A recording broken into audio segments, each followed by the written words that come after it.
Welcome to this episode of Janet Today, Janet Tomorrow, Janet Forever, the podcast where two cousins discuss all things Janet Jackson. Today, we're going to talk about Janet Jackson's So Excited. My name is Courtney, and I'm here with my cousin. Cousin Kam. It's been a while since we talked. How you been? It has. We've been getting a few folks reaching out, wondering where we've been, so I guess we should address that up front. As you know, my dad has been ill for a little bit, and so recently it has become a lot more critical to the point where we've been told that there really isn't anything more to be done for him other than to keep him comfortable. And so because of that, I've just been trying to spend as much time as possible, with my dad. So I live in Charlotte, and I've been traveling back and forth a lot to Michigan. We are going to try to keep going. It's going to be spotty from here until I don't know when. But this has been good for me. Like you and I just prepping for this show and having our normal pre-show chats. I remember something Brandon said really struck me on the Metamorphosis episode that we did when he talked about, he's in the midst of caregiving for his father. And he talked about how, like, when he went to see Janet Jackson, that was a moment where he was free and he was happy and he was able to experience pure joy. And so that's something I've been trying to just make sure I do for myself. It's like create a space where I can have some joy. And so this gives me joy, it's a respite and it gives me joy. So gonna do our best and gonna keep at it. And we'll take breaks when we need to. And that's that. All right. Well, cuz I just want to say, I know you're a strong person, and we're definitely going to keep family in our prayers. And anytime you need a friend, I was going with a Michael Jackson title, but I decided not to this time. Oh, okay. So today is July 7th, and it's probably been about 30 days or more since we recorded. And a lot has happened in the world of Janet Jackson. So let's get to it. Janet made a long-awaited appearance in the UK on the last weekend in June, where she made two festival stops, first at Glastonbury on June 29th, and a show the following day in Switzerland at the Montreaux Jazz Festival. Let's talk about Glastonbury first. She performed a 50-minute set from the Pyramid Stage. Yeah, I was able to watch a lot of it through clips on Twitter and YouTube. The BBC also streamed the performance on their app. I know a lot of people in the US couldn't use the video live stream, but the app did have lots of clips posted. From what I can see, Janet brought her A game to the UK. I enjoyed it, and she performed one of my favorite songs, The Best Things in Life Are Free. So I'm happy. I gotta admit, I was pretty excited about that one. She doesn't perform that song very often. In fact, I don't know if I've ever seen it live, to be honest. I know it's one of your favorites, so I watched it several times on your behalf. I appreciate that. I'm here for you. And most of Janet's real fans seem to enjoy the show, whether they were in person or watching it online. I did see some complaints about the sound. Lots of people seem to be complaining about the sound on social media.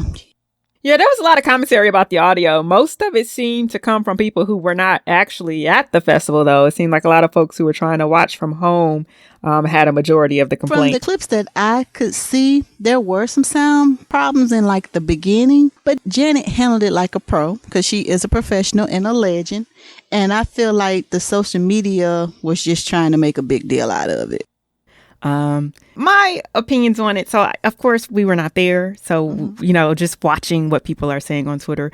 And the first thing I'll say is it seems like the people who were there had a good time. And Glastonbury is one of those mixed bag festivals where the folks who attend that festival are not necessarily attending that festival. They don't buy those tickets knowing who they're going to see. And so, they're just, the lineups are announced after the ticket sales have already begun.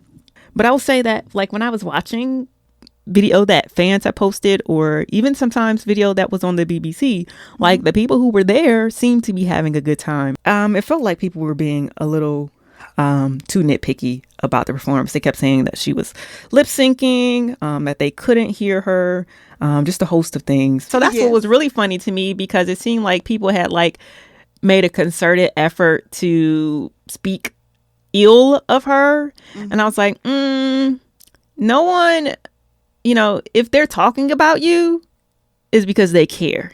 You're right. Like if she was a has-been or a wash-up or all these other things that people like to throw around, but you still watching her, you're still commenting and remarking on everything that she does. So is that a has-been? Because I don't generally discuss has-beens. So like, Janet will never be a has-been. Trust me. yeah. Journalists now, they just need a story.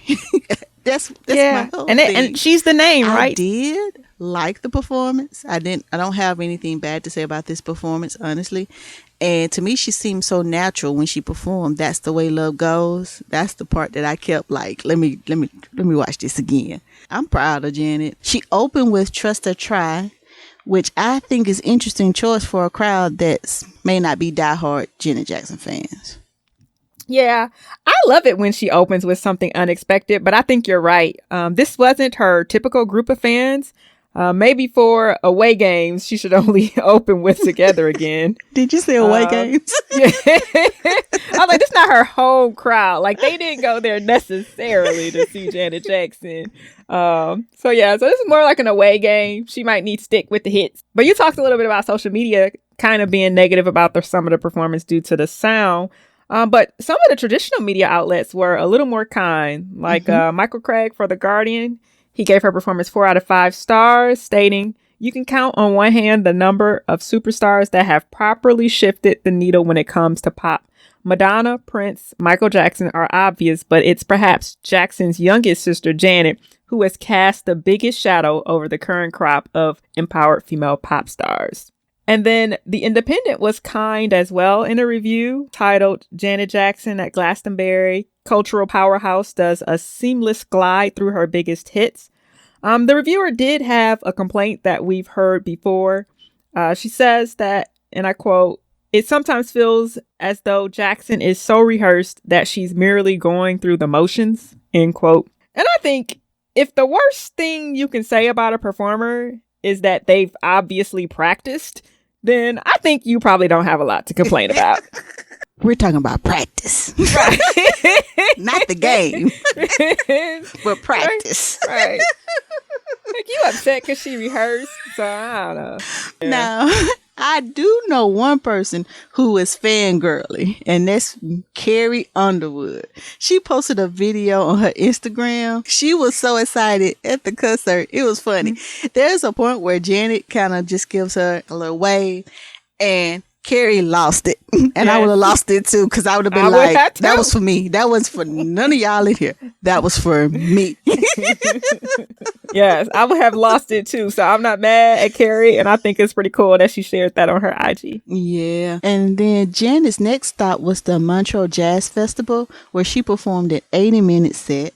This was different from the Glastonbury because the festival sold tickets for specific artists. So if you wanted to see Janet, you bought a ticket for Janet, and it had her name on it. So I think this one had more diehard fans.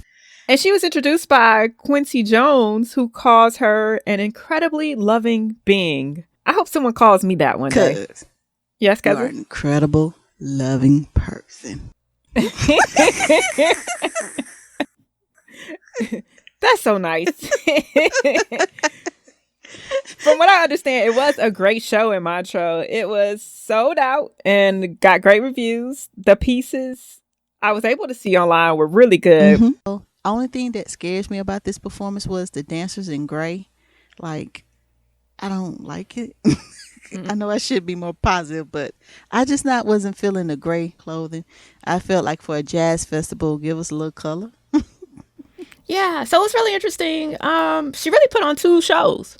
This like back to back. She did the 50-minute set in Glastonbury, and then she did this set, which was closer to 80 minutes, so closer to her full runtime of her current show.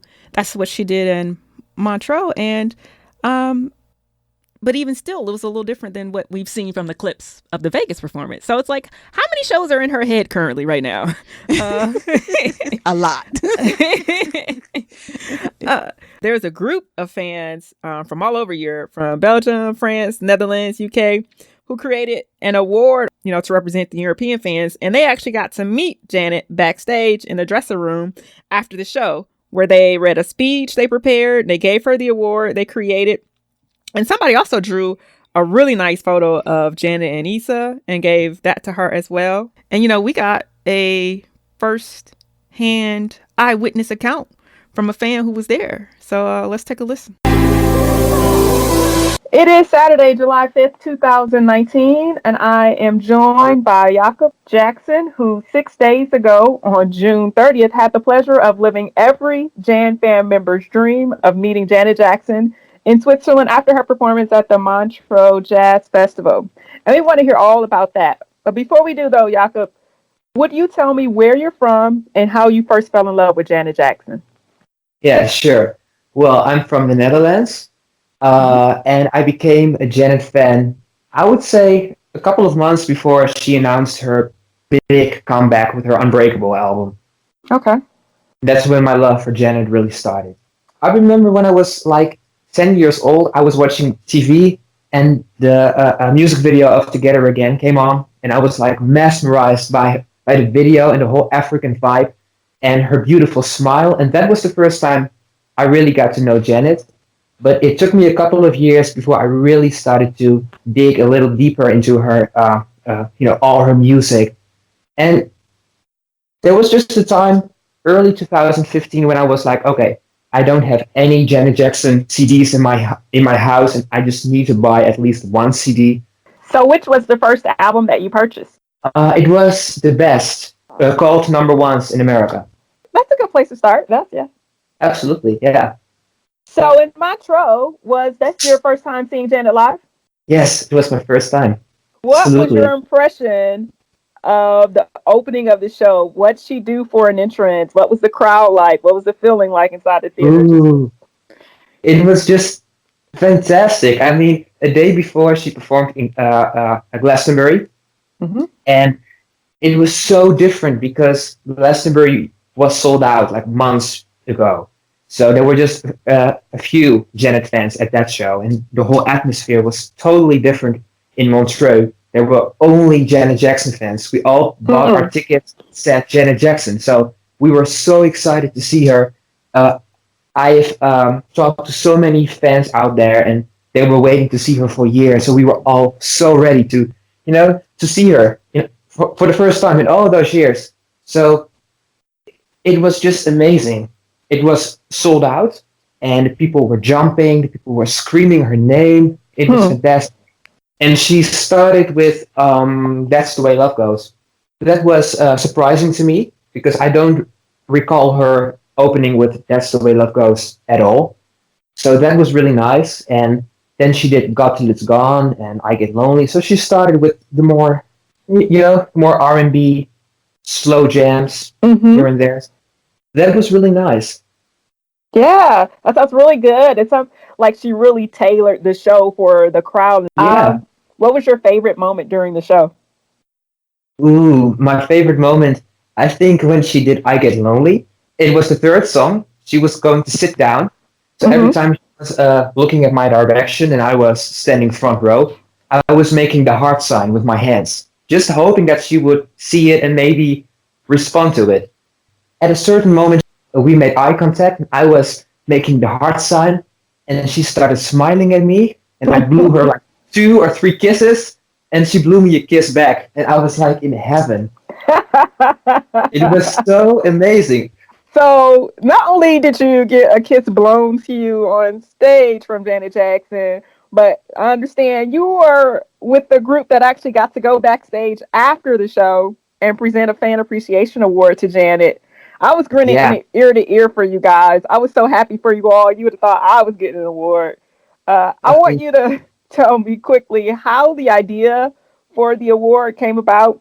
Yeah, well, basically about 2 months ago when we all bought our tickets, I was thinking there must be a way to meet her, and I was trying to be creative, but I just couldn't come up with a good working plan. So I asked a friend of mine if she had an idea. She said, you know what, maybe you could create some sort of award, on behalf of the European fans.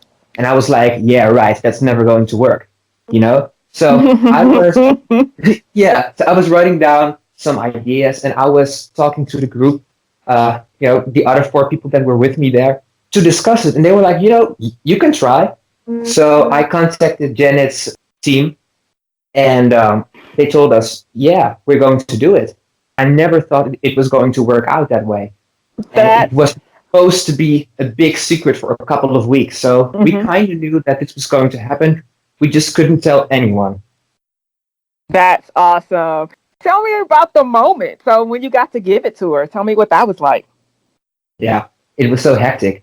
It was like after the concert, we were supposed to meet at a certain spot, and someone from the Jazz Festival would pick us up and would bring us backstage to Janet.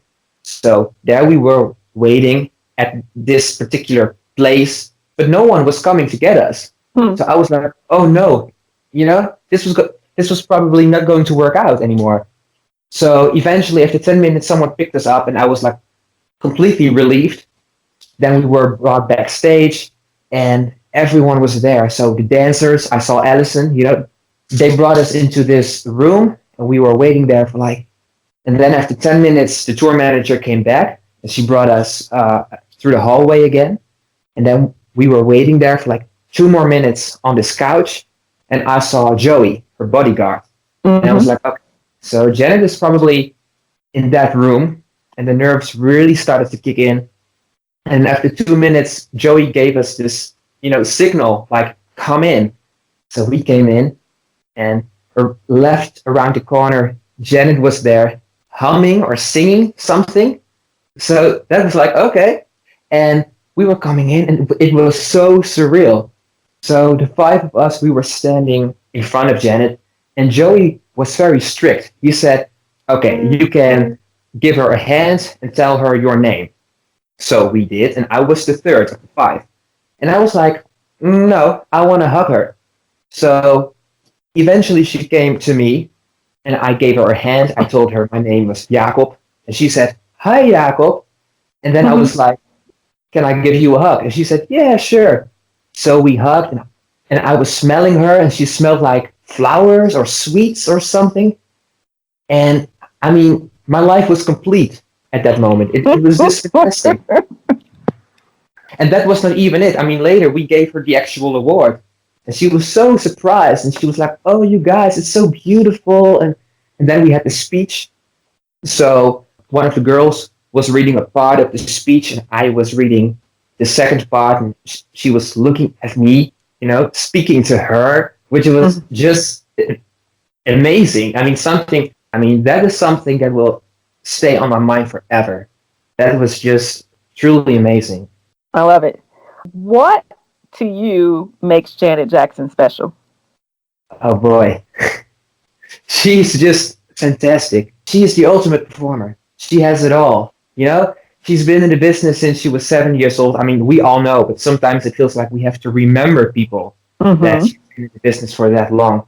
She's so all around. She's an actress, a singer, a dancer.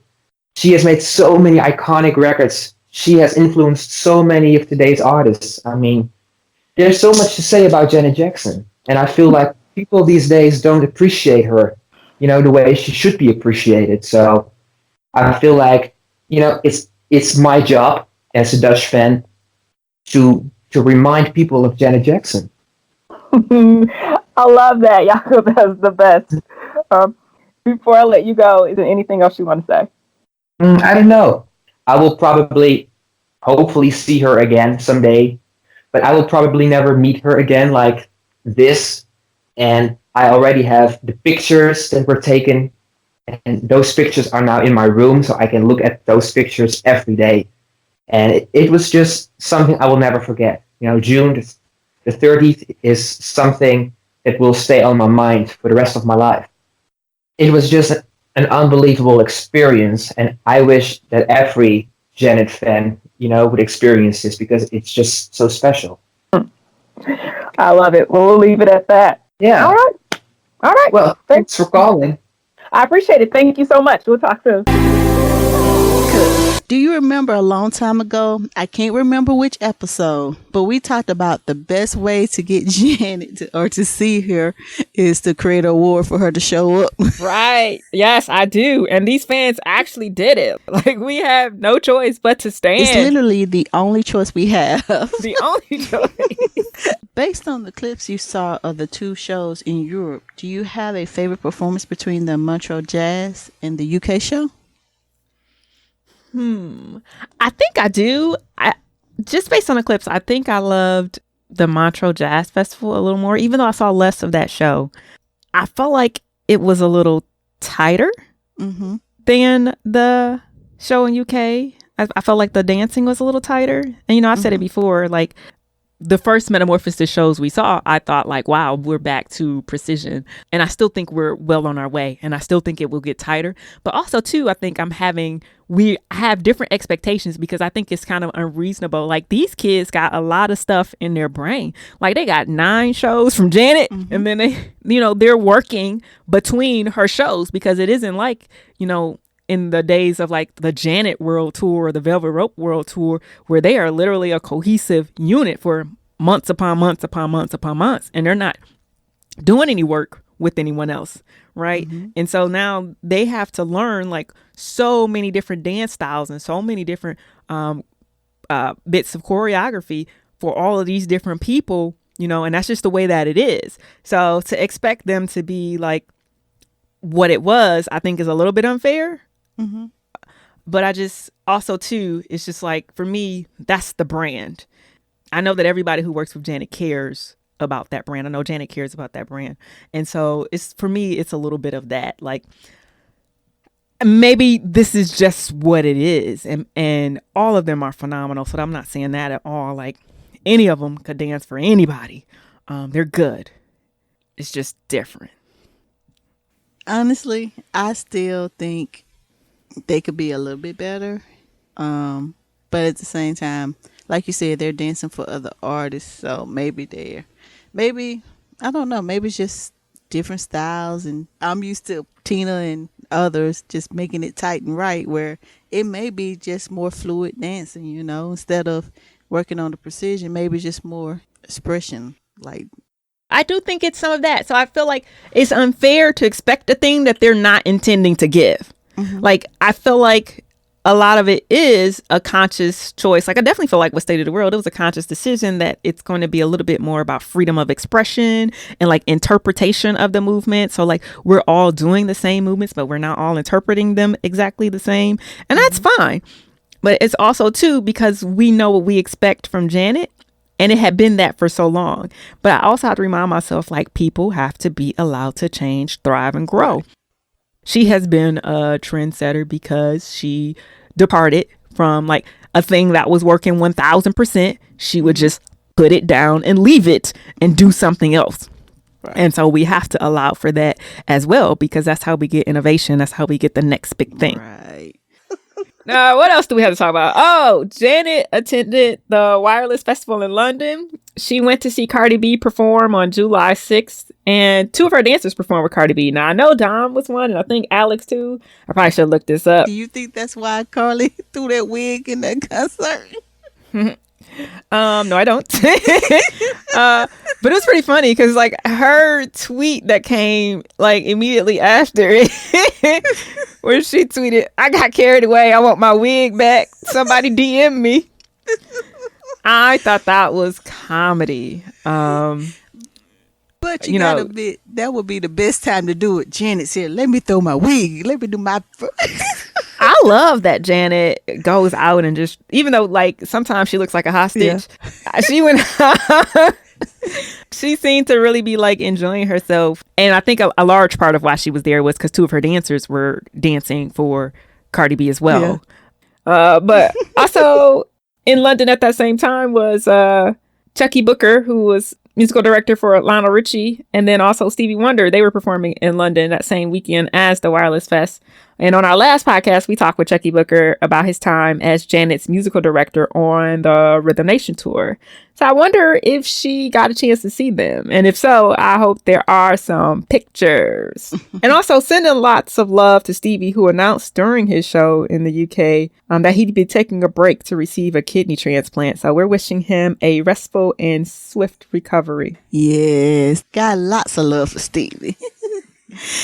And Janet was also photographed meeting Little Nas X. I think that this was a very important moment. I love that she took time out of her schedule to meet with him. He recently came out as gay, and I think he said he has been receiving some negativity with that. And I think it's cool that she met with him and let him know that she's an ally.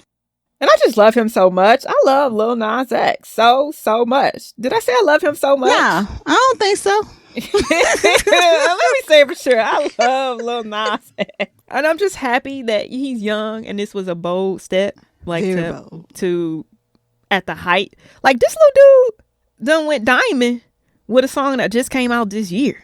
Like, right. You know, people go diamond, like the album be out for like 7 years. Right. And it's so very few people that go diamond. Yes. And most things that go diamond, though, don't go diamond while they're still number one on the charts.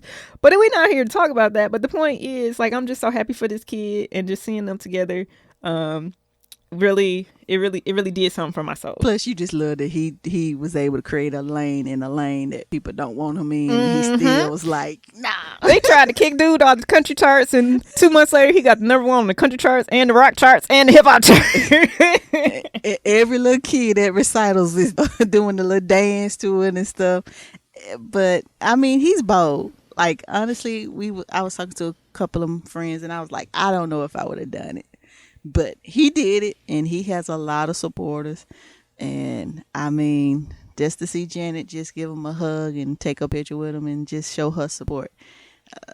Once again, she's just a woman that, you know, she always talks about love. The world needs more love. And she's definitely practicing what she preach. And she's a woman of substance. And, like, I just can't say enough about the fact that Janet's here on this earth. It's just a blessing that she's on earth. That's the truth. That's the truth. And you know, my other favorite moment, you know, we've been seeing her a lot out and about with different folks, but a couple weeks ago, man, it would be sinful for me to tell you how many times I watched this little IG. Like every time it came on the timeline, which was a lot. Every time it came on the timeline, I watched it like I had never seen it before. When she went and saw Gladys Knight when they were in the UK, I seriously loved, it's like 30 seconds, the clip. I loved every second. All 30. All 30 seconds. I could narrate this whole thing. Picture it. Seriously. Like, I even have favorite parts. Like, I know it's not very long, but I have favorite parts. Like, my first favorite part. So when Gladys Knight comes into the room, they say, and Janet Jackson's here, and like Janet doesn't look up, and then Gladys Knight says, "My baby girl is here," and Janet, like, she's holding her cell phone, and she like turns around and like throws her cell phone on the table, and then like does the shimmy walk between the furniture to get to Gladys Knight, and they hug, and that was just my favorite. I just loved everything about it. I love that Gladys Knight was so like overjoyed to see her, that she called her baby girl, that Janet was like, let me put this phone down and give my undivided attention to Gladys Knight.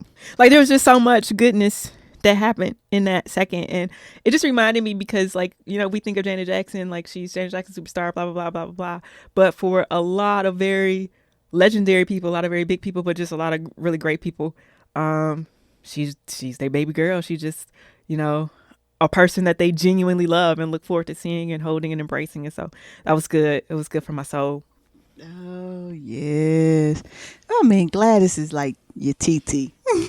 Anytime TT say come here, you come here. It's like what you doing. Now, I have to ask you this. Have you by any chance got a chance to listen to this song called Under My Control by Jamie Jones? I have not. You got to listen to it. And the reason why I'm talking about it is because to me it's so awesome. He takes control and he takes control to another level. He's like, it's not chopped and screwed. It's just chopped up bits and pieces of control with this house beat. And I caught myself, honestly, typing and bobbing my head. Like, that's great. You had me a house. You know, I'm a house fan. So like, I was like, okay. Because I wasn't really listening until you said house. I was like, okay. I'm glad Janet's people cleared the sample. I'm glad that he took it and he made it a different spin. I've been listening to it since Wednesday and it's now Sunday. So that's a good thing because maybe I'll go walking. But you gotta check it out. I think he instead of him being like someone else, he just twisted it and just made it unique. It's like Janet really is singing control, but it's really just a sample. But it felt like she was more in the studio doing her thing. So wow. I really need you to check that out. I just had to put that out there. I'm excited. And more tour news. Janet. Before you go on, can I say I love Lil Nas X? Janet's lighting designer and content creative director for Metamorphosis, Ben Dalglish, did an interview and said that Janet's Vegas show is going to become a world tour. Now, we know how rumors go, but this seems pretty reliable. I mean, he is designing it, so he should have some insight to what's going on as far as a world tour. But I'm going to wait till I get official word from Janet's camp. Agreed. But, you know, I would say you might want to save a few bucks, though, in case she announces tickets are going on sale the day before they go on sale, like she did with the residency in Vegas. I need an album. My guess is that after touring the U.S. basically since 2017, that she'll probably start her next world tour in Europe or Asia. That's just a guess, but stack your coins, kids. Janet is coming. Maybe. Right. Maybe. Oh, and there is one more bit that we probably should have started with. But on June 24th, Janet and Randy attended a Michael Jackson tribute hosted by Jeffrey Daniel and Patrick Island in Knightsbridge, London. Now, most people remember Jeffrey Daniel as a dance collaborator with Michael Jackson. I think he and Patrick danced with Michael Jackson. Mm-hmm. But I remember Jeffrey Daniel as a member of Shalimar. Mm-hmm. I did see a picture of Randy at the event. And according to Jeffrey, Janet was there as well. On his Facebook page, he said, "We were blessed to have Janet and Randy come by." And then he said some other stuff that wasn't about Janet and Randy. And then he said, she's referring to Janet. She's always so poised and polite. And that's why we stand. Right. One of the many reasons why we stand. I think it's cool that Janet and Randy got out with some Michael Jackson fans to celebrate Michael on the 10th anniversary of his passing. For sure. So, it's time to do what we do. It's time to talk about So Excited. Mm-hmm. Mm-hmm. Oh, boy. Get me so excited. Mm. Oh, all right. Oh, let's do it. So Excited. So Excited was released August 26, 2006. It's the second single from the 20YO, which is Janet's 9th album release. I mean, what more can I say about this song other than Janet takes a classic R&B hit and puts a hip hop flair to it. It's a gumbo. Let's say it like that. It's a gumbo. Yeah, this single was released between Call on Me and With You. And you know what? I don't want to admit this, but I could not sing With You if you held a gun to my head. I do not know. And if we were on a cliff together and one of us had to sing it, we would die. Just want to let you know. I could do Call on Me, but if they say With You, I would look at you and say, cousin, we might as well jump. I love you, cuz. It's been real. Yeah, I was reading it. I was like, because I always like to know, like, you know, what song came after it, what song came before it. And I remember these songs were kind of released in a spate, like they all came kind of pretty quickly. Yeah. But I could not remember With You, so I'm gonna listen to it, because if I recall, it's probably from the back half of that album. It's probably a ballad, and the back half of this album is really good. Like the front half has this song, So Excited. Like I know that a lot of people pan this song, but I kind of like it. It gets me kind of hyped. But it was really like the only thing that was on there that like the first 6 songs, this was probably the only one that should have made it. Never would have made it just hit me. But I mean, listen. I can't help you either. I like this song. It's produced by Jermaine Dupri, L Rock, Jam Lewis, and then Janet herself, and it has a plethora of songwriter credit, most of them due to the sample. So you've got Herbie Hancock and Michael Beinhorn and Bill Laswell. They get a songwriting credit as well because of Herbie Hancock's 1983 song Rocket. It samples that song. They get credit, but then there's still all these other names for this song. So it's Janet's listed as a songwriter, Jermaine Dupri, James Phillips, Jonte Austin, Jimmy and Terry, and then of course Kaya Chambers with her contribution as well. So this song has a lot of hands in it, and usually that don't work out great. But I did enjoy this song. Like, I really felt like it was a good song. Like you said, it really feels like a hip-hop R&B hybrid. And it really feels like it should have done well in its time. And I actually think I like it more now than maybe I did when it was first released. Can I be honest? What else would you be? All right. So when the song first came out, I really pretty much bumped it. Because I wasn't a big fan of Call on Me. But now that I listen to it, I'm just like, okay. I think I like the song more because of the Rocket. Because I hate to show my age, I was 3 when it came out, and it's so catchy and so toony.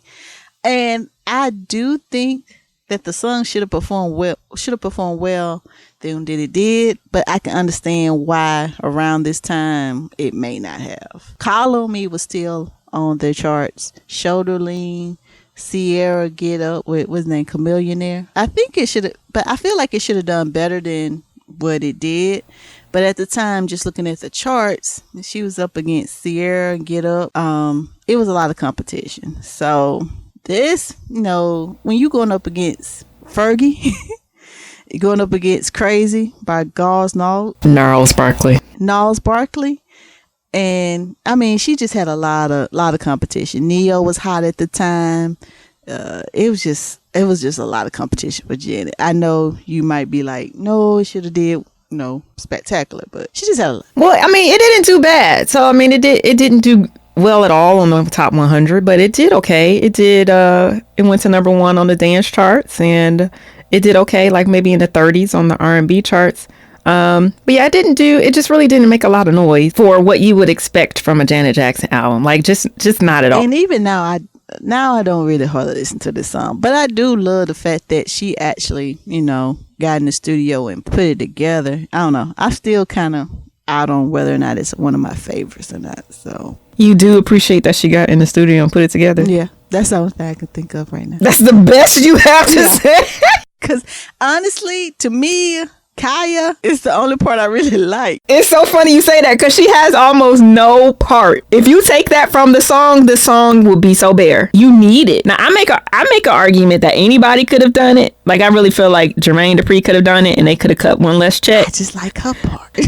But you do need that part that Kaya gives you, like, to kind of set the song off a little bit. I think one of the reasons I like this song is because I like the harmonies, but also I like the way she uses her like mid to lower range in this song. Yeah. And she doesn't do that a lot.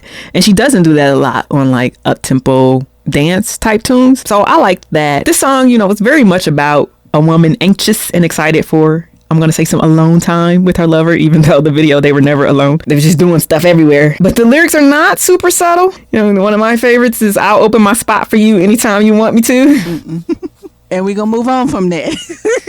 Yeah, but like you said, the reviews were really mixed for this song. Writer for Newsday, Glenn Gamboa, he commented that So Excited was a good indicator of what to expect from the current incarnation of Janet Jackson.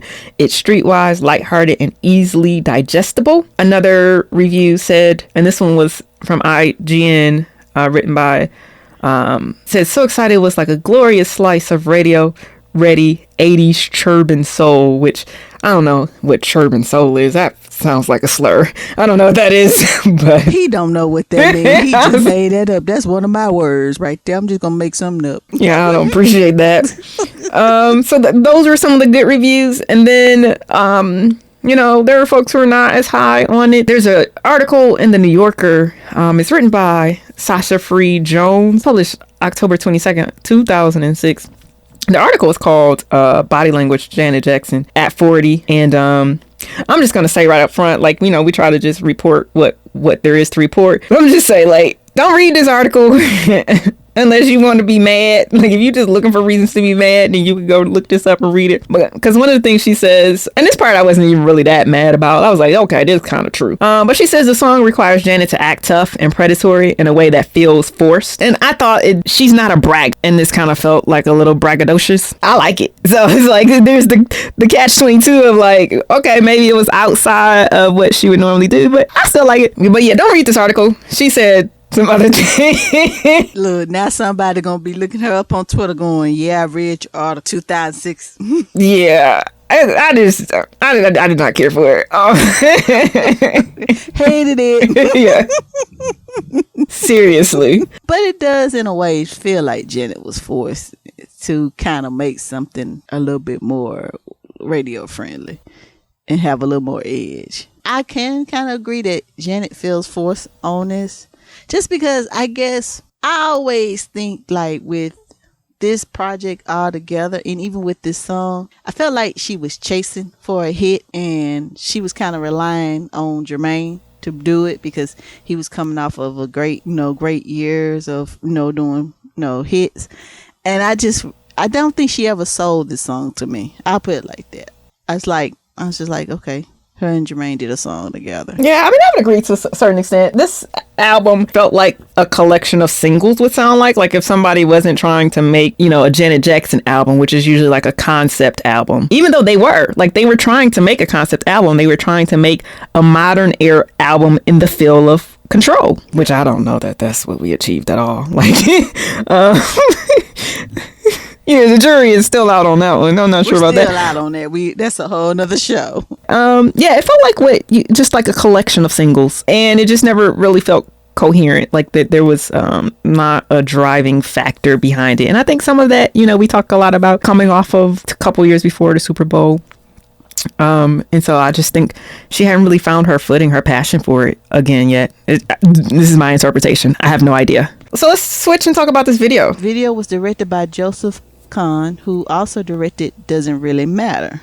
Also choreographed it by Gil, I actually like the dancing in this video. I love this. I feel like there was another choreographer. If you watch the Access, no, it was her MySpace actually. I feel like there was someone else who assisted, but I could not find the name. But Gil, either solo or with some help, he did this. This is some of my all-time favorite Janet choreography, whether it's performed live or in the video. I think it's one of the best dance sequences of really all of her videos. I feel like it's got to be in the top 10 dance sequences for her videos. Yeah. For this song. And I didn't appreciate the dancing at first, but when I rewatched it for the 5th time, I was like, you know what? I could have used it. I wouldn't have been mad if this was strictly a dance video. I didn't really need the whole hotel thing. Just give me high five to that. Yeah, and the dancers were tight and they was on point, and the little movements, they didn't seem dated or anything like that. It was just on point. Gil put in work on this one. Yeah. I agree totally. I thought the video from the perspective of the dance sequence was top notch, and they probably could have stopped with that. Joseph Kahn, though, we know, likes to do different elements. I should mention this. When Joseph Kahn directed this video was the first music video ever shot on a Panasonic Genesis camera, which basically was the first all digital video. No film was involved, and that was groundbreaking at the time to just go completely digital. So this was in the vein of what we expect from Janet Jackson. It was kind of like trailblazing. Now, to me, the video did have some elements. I don't know.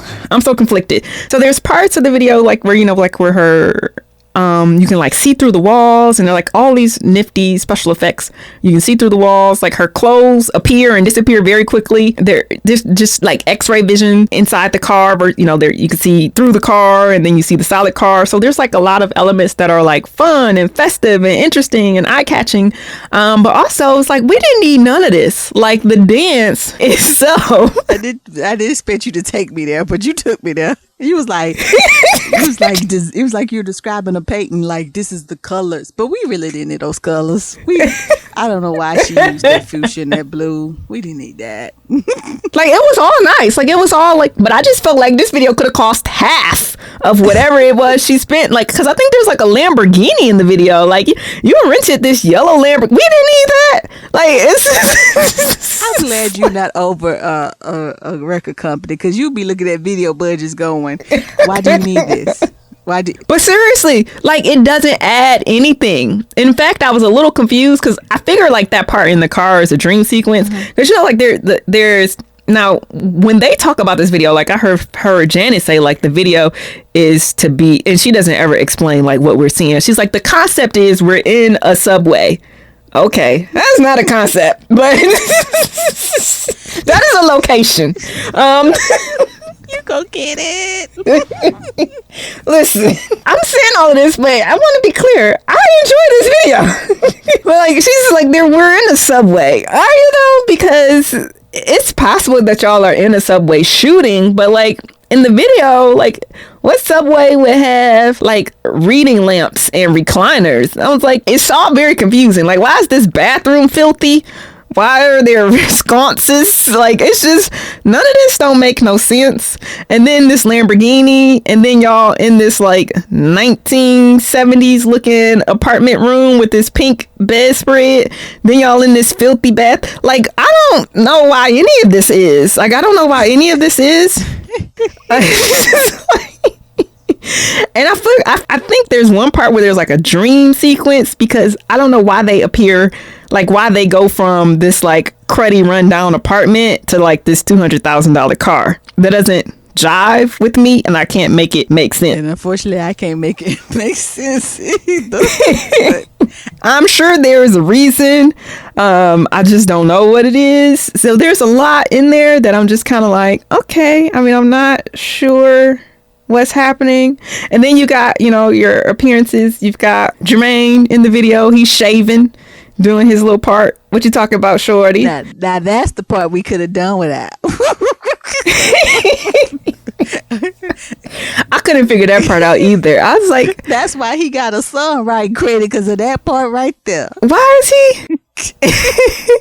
Okay, but I feel like that adds. I feel like all of that adds. So I'm not gonna say we didn't need him, because, well, maybe we didn't need him in the video, but I'm not gonna say that his lyrics didn't add something to the song, because I feel like it all. So I felt like it was necessary, but I just didn't understand why. I didn't know where they were or why we needed to see him shaving. Like, I didn't. Was there a story there? Now, one thing I will say is, from watching the BET Access Granted, I think the director just wanted to point out he had some new toys to try, because that's what he was like, and you know, for Janet, I gotta bring out the new latest technology. Check it out. So he was just like, look, y'all gave me a budget. I'm finna play with some stuff. I listen, and I appreciate it too, because he really did add some elements. Undecided about whether we needed them or not, but there visually were some things that were really fun. Like, I really thought it was neat the way their, you know, clothes were flashed on and off, or like you could see. I thought that was neat. There was a lot of stuff I couldn't make heads or tails of, like the car and all. I couldn't make heads or tails of that. But some of the stuff that he added that I don't really recall seeing before this video, I just thought that those were great touches, and I thought we needed that, because honestly, until some of those technological portions started to happen, the setting and even the framing of the choreography, I was like, this is basically All Night Don't Stop met Thriller. I was thinking Son of a Gun for some reason. I was like, yes. Well, yeah, that too. Like, all of these kind of like dingy, abandoned retro spaces, and then just for Thriller, it was just the actual shooting, like how the choreography comes to the camera. That's what it made me think of that. But from the like aesthetic perspective, it all just kind of looked recycled. Like, you know, we saw it in All Night Don't Stop, we saw it in Son of a Gun, so I really didn't feel like anything was added. I felt like the choreography really took it over the top, and it was amazeballs, and we could have really just done with that, and with the little technical stuff of like the x-ray vision and the flashing clothes and all of that, and that would have been an awesome freaking video.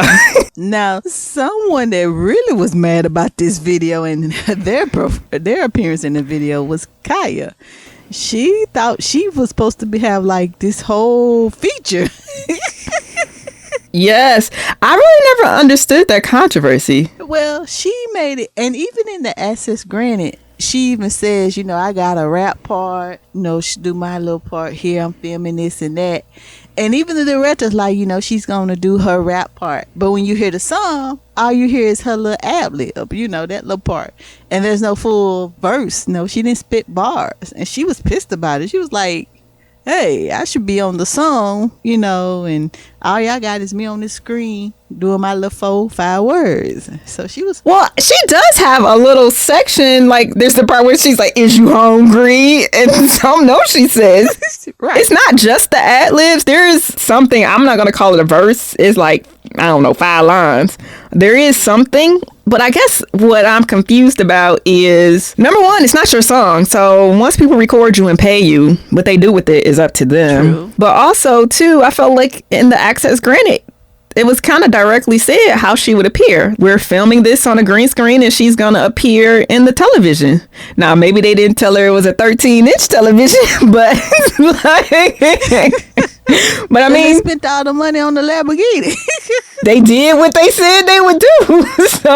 So I guess I don't know what the misunderstanding was, but Jermaine had a kind of a quote, because after she made such a fuss, I think she even went on her MySpace page and kind of made a fuss about, how they did her dirty and she should have had more screen time and this or that. And, Jermaine talked to basically Black Enterprise in 2006. And he said, Kaya's on the record because I am a producer and I heard a sound that I wanted. She don't actually rap on the record. I'm giving you the exclusive.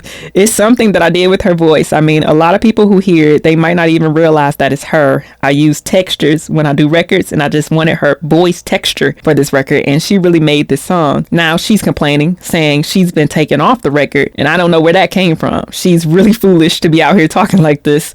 I'm still going to keep her on the song because she ain't know what she was doing. And by she ain't know what she was doing, I think he meant maybe she doesn't know the dangers of mouthing off in this particular industry. But yeah, so it sounds like, I don't know what the mess was, but I remember people were like really faction. People were like really Team Kaya and Team Janet. People were bashing Janet like she's too, she thinks she's too good for her, and that's how Kaya got cut. And blah, blah, blah, blah, blah. Other people were like, she need to be thankful she was ever asked to be on the Janet Jackson record, which is probably true. But, other people were just like, blah, blah, blah, blah.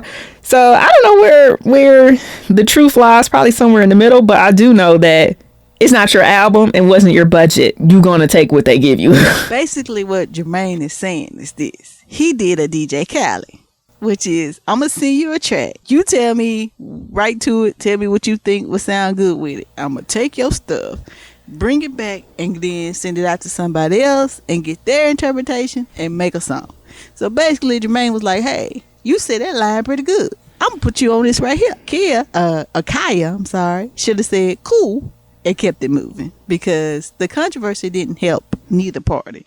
It made her look like she didn't know what's going on in the industry, and it made it look like Janet was just, was shortchanging her, which, yeah, and Janet's not like that. Come on now. Come on. By now, Janet ain't got nothing to prove. Yeah. But what's funny? Like recently, like as recently as this year, I think Kaya said that she like, I don't know, she has like this YouTube thing she does or whatever. Somehow it landed on my timeline where she announced that she was ready to put the beef with Janet behind her and move on. 13 years later. I was dying laughing because I was like, you probably got to write Janet a letter and let her know you got a beef because I don't think sis cares. Good. In the word, like we say down south in Mississippi, you know how many hurricanes there was ago? Like, we done been through a lot since then. Yeah. And I had somebody to recently, and I had this to happen to me not too long ago. Somebody actually put a public apology on Facebook about hurting my feelings. And I'm sitting at my desk going, when did we fall out? Like, what did you do?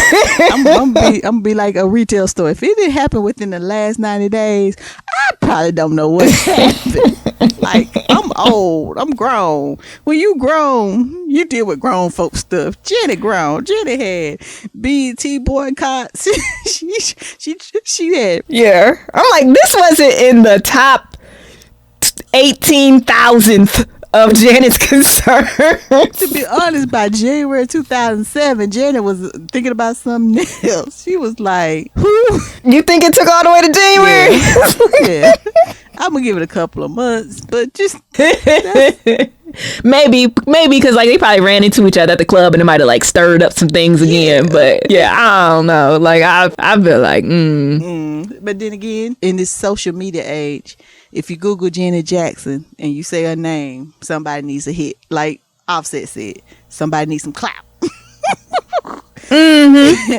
So people just throw it out there. Yeah, you know, we talked about the choreography in this. I will say this. So I was watching, you remember when Janet used to do those MySpace journals? On the very first one that she did it on the very first day of rehearsals for So Excited. She says to Gil, she's like, I haven't danced in 3 years. And I was like, ma'am, first of all, she's slayed. But that's not the point. I'm like, you haven't danced in 3 years?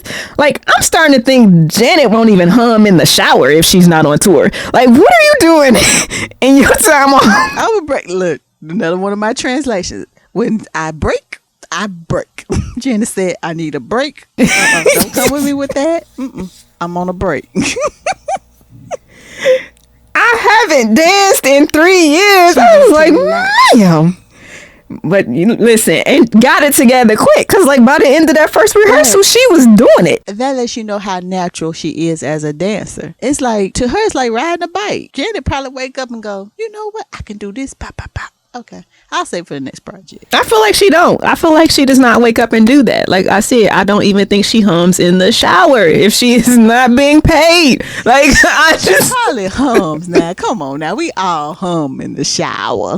She just said she ain't performing. Yes. So let's talk about some of these live performances. I actually like the video. I think the dancing is top notch and it translates so well to the stage. Yes. The live performances are great. Now, one that sticks out to me is the performance on the Oprah Winfrey show.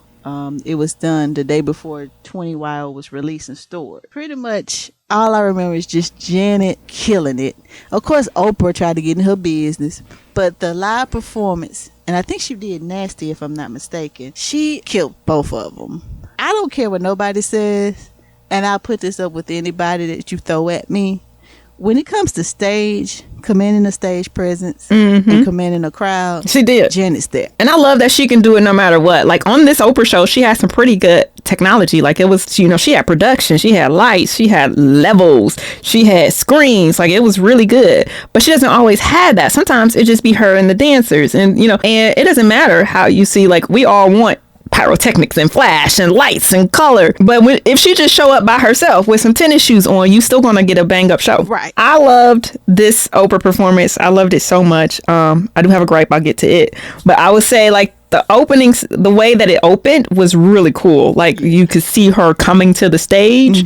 Joey's leading her down this little hallway and they go through like, for whatever reason, this weirdly small door. I have so many questions about that door.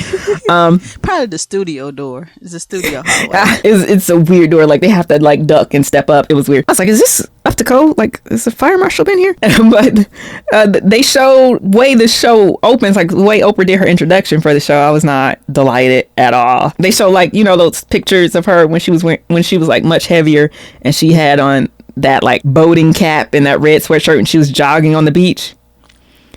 That's the picture that they used to introduce her. She couldn't find none other picture. They showed another one, which was, I can't remember if it was the cover of 20YO, but they did put a second one up there. But I just felt like, why did we need to see that before her performance? So I just thought there was some other weird moments too of that. But I would say, like you said, they were tight. To be honest, as good as So Excited was on that show, Nasty was even better. Like they killed Nasty. It was just a really good performance. And I should also say that if you watch the episode, you know, where Oprah's logo usually appears in the corner of the screen, it actually says Oprah and Janet, and Janet is in like the 20YO era font. So I was like, her promo team back then was really trying to do it. They done rebranded the show. Yeah. You ain't finna get no ratings out for me. But can I also say this about the performance too? Janet body was tight. Yeah, it was. I didn't realize how, like, Angela Bassett, what love got to do with it tight. Like, Janet was flexing. I wasn't mad at her. Oh, And that was kind of like her debut after, she had put on that weight and lost all of that weight. So I guess that was the point of the picture, but I just felt like, did she choose this? Because this seems weird this just seems weird. Introduction to a performance. And then another weird part too, man, I don't want to only talk about the weird parts because I want to say again, this performance is banging and you should get on YouTube and watch it. But like, it's kind of bizarre at the end. So at the end when like Oprah's doing the final credits and just making all these kinds of announcements, Janet's head is on Oprah's shoulder very bizarrely. Like the whole time that she's doing the closing credits, her head is on her shoulder. Maybe they just finished a therapy session. I don't know. I don't know.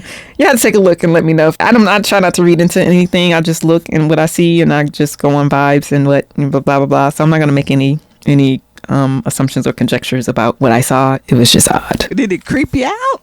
It was weird. I don't know if it was creepy. It wasn't creepy. It was legitimately the best word I can use is bizarre. Is it have something to do with Michael? I don't know. I don't think that at that time, I think that they were probably still on good terms. I don't know what their terms are now. I imagine they would be lesser good. But I think this was still like Legends Ball era, right? So they were still fraternizing in that way. Everybody remembers the Legend Ball for some reason. Yeah. So I think this was still around that time when Oprah was doing those. So I think that they were probably on good terms. I don't know if they were good friends, but I think they were on good terms. Now you're gonna have me looking at the video again, going, Yeah, just watch it, see the credits, and let me know what you think. I'd be very curious. But there were some other really great performances. I thought she did really well on the Today Show. If you remember, they went on the Today Show. They had those all white outfits on. They had several outfits for these. So when she was in France, she wore the same costumes as on the Oprah Show. She did the NRJ Back to School concert in France. And again, she did almost exact same. She did Nasty and So Excited. And it was the same costumes and everything. And then on the Today Show, she went with all white outfits and they were under this tent. And her costume was interesting. There appeared to be like a purse on her butt. So I know in the video, she has something on her butt as well, but on the Today Show, it legitimately looked like a purse. And I wonder if this is a Wayne styling, because it was cute. Also in 2006, when she performed on the Billboard Music Awards and did a melody of past songs, she actually included So Excited, which was cool because it's easy to dance to. And she also appeared on Ellen, wearing black suits with white sneakers. I don't know if it actually went well, but it's Janet. She did her own. It was okay. I watched that one of the So Excited performances. This was at the bottom, but not because of Janet, because Janet slayed, especially on the breakdown. I love the breakdown on that song. She slayed so good, so good, so good. But the Ellen Show was weirdly direct. It was almost unwatchable in portions. Like, this song ain't but like 3.5 minutes, and like a good 45 seconds of it, I had a headache. They tried to put like 40 camera angles in 30 seconds. It was just, I don't know what they were thinking. It was not well directed or well edited, so you could never get a real feel for the routine until they really got to the breakdown where the camera stayed somewhat stationary, but not really. There was still probably like 6 angles in a 30-second breakdown. It was just a lot was happening and you could never get a full appreciation. It was kind of like, how people were upset about the Billboard Awards where they just it was kind of like that, only 30 times worse. Now, she performed this song on Rock With You tour. And if I'm not mistaken, this song usually pops up in her intermissions for her tours. I've never actually seen her lately do a full set with So Excited. I do recall it was added to State of the World. And I think it was added at like the very last show in Atlanta, the first leg.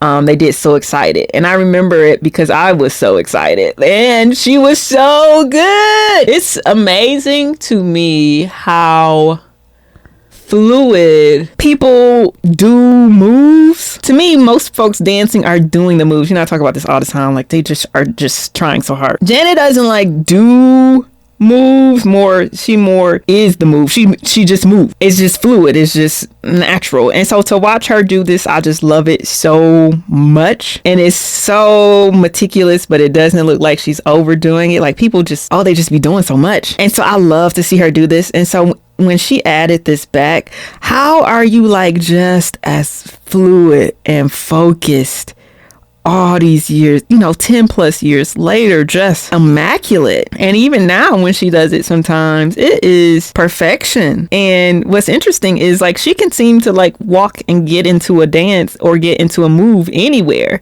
because she's doing a lot more walking, which we should expect, right? Because she's getting into I'm not even gonna say, we might be at the midpoint of her career, we don't know, because but it is less dance focused from her. Like still dancers are doing a lot, but it's still less dancing for her. But like she can come in and come out of it with ease. And let me just say this, I'm glad you brought that up, because I think sometimes as fans we get caught up into Janet's performances, and because she's done it so long that we just automatically assume that every time she hit the stage she should be at full force. And I'm like, dude, Janet is in her 50s. If I make it to my mid 40s and can move the way she moved, I'm doing good. Like, I think some fans need to realize she's still putting on a great show. You know what I'm saying? So I saw some comments. I was like, look, chill out. Yeah. It's weird to me that a lot of people still want her to be the Janet she was 30 years ago. And I'm like, man, this Janet is better than any Janet I could have ever expected for where we are right now. Like, it's 1,000. Like, I did not expect her to be performing at this level right now. I mean, I'm just grateful for every additional performance that she does and where she's still so sharp. Like when she decides to turn it on, she just turns it on and it is amazing. But let's talk about the charts, which I wish we could throw charts out the window sometimes. It didn't quite perform as well as other singles. It peaked at number 90 on the Billboard 100. It did better at 34 on the hip hop R&B charts. Became her 17th number one dance hit in the U.S. The 22nd consecutive top 10 single on the dance charts, which I think we should spend some time there, because the disparity between like what it did on the Billboard 100 and what it did on the dance charts, there was a demand for her song, and her song was being played in the clubs and it was charting in the club. Like, I wonder if some of why she only reached 90 on Billboard 100s and 34 on the hip hop R&B charts, they just weren't playing it, because in the clubs they were playing it, and in the clubs there was demand for it, and they were driving that song to number one. And I feel like if maybe it had more exposure, more promotion, if there wasn't a concerted effort to keep her off the radio, would it have done better? I don't put this very high among like Janet's great songs, so I'm not arguing that like the song was treated. I am arguing that the song was treated unfairly. I think it's better than a number 90 on the Hot 100 song. And I've noticed that with some artists, they do better on the dance charts than they do on the Hot 100. Listen, Deborah Cox, CeCe Peniston, Robin. Yes. I was surprised how many number one hits Deborah Cox actually have, but it's on the dance. And I'm just like, really? Yes. Deborah Cox said, y'all don't want it over here, I'll take it across the street. And they ate it up.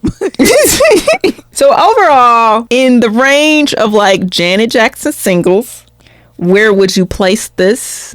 And then also on the album, let's do that one first. On the album, where would you rank this? So is it high, medium, low on the album, and then high, medium, low in the overall discography of singles? It's a mid on the album, because if I'm not mistaken, Enjoy was my number one cut on this CD. So Enjoy was like the jam that I felt like I just kept hollering, play it, please play it. But yeah, this is a mid. And I ain't gonna lie, I mean, as far as her collection, it's on the outside. It's on the outskirts of 25. I feel like that's fair. Like, I think I'm right there with you. I think for the album, Take Care is my favorite song on this album. And I do like So Excited. Like, it's I guess my next favorite-ish song on the album. So I feel like about it like I feel about a lot of the songs from, that all the way into Unbreakable. I feel like there's a lot of let's throw it out and see what sticks happened in that period, and not necessarily like the diary of my life, which is what it had been. It was just like, let's do a pulse check and see what the people want from me, instead of like, this is what they gonna get, because this is what I'm passionate about right now. I mean, I totally agree, and I just have a different view of it. Like, I think it was, you gave Mariah these hits, you gave Usher these hits, where's my hit, Jermaine? That's how I always feel about it. Well, that really is it for us for now. If you need more Janet Jackson, and honestly, there isn't anyone who doesn't need more Janet Jackson, subscribe to our Janet Jackson podcast, Janet Today, Janet Tomorrow, Janet Forever. Find us on Spotify, Apple Podcasts, or many other favorite podcast providers, and social media at Janet Jackson Pod. And also, if you are already a subscriber of this podcast, please leave us a comment wherever you are listening. Your comments and likes help other people find us, especially on iTunes. Yes, please leave us a comment on iTunes if you can, even if you listen elsewhere. Our intro and outro music is provided by Good For You by THBD. It's licensed under the Creative Commons Attribution 3.0 license.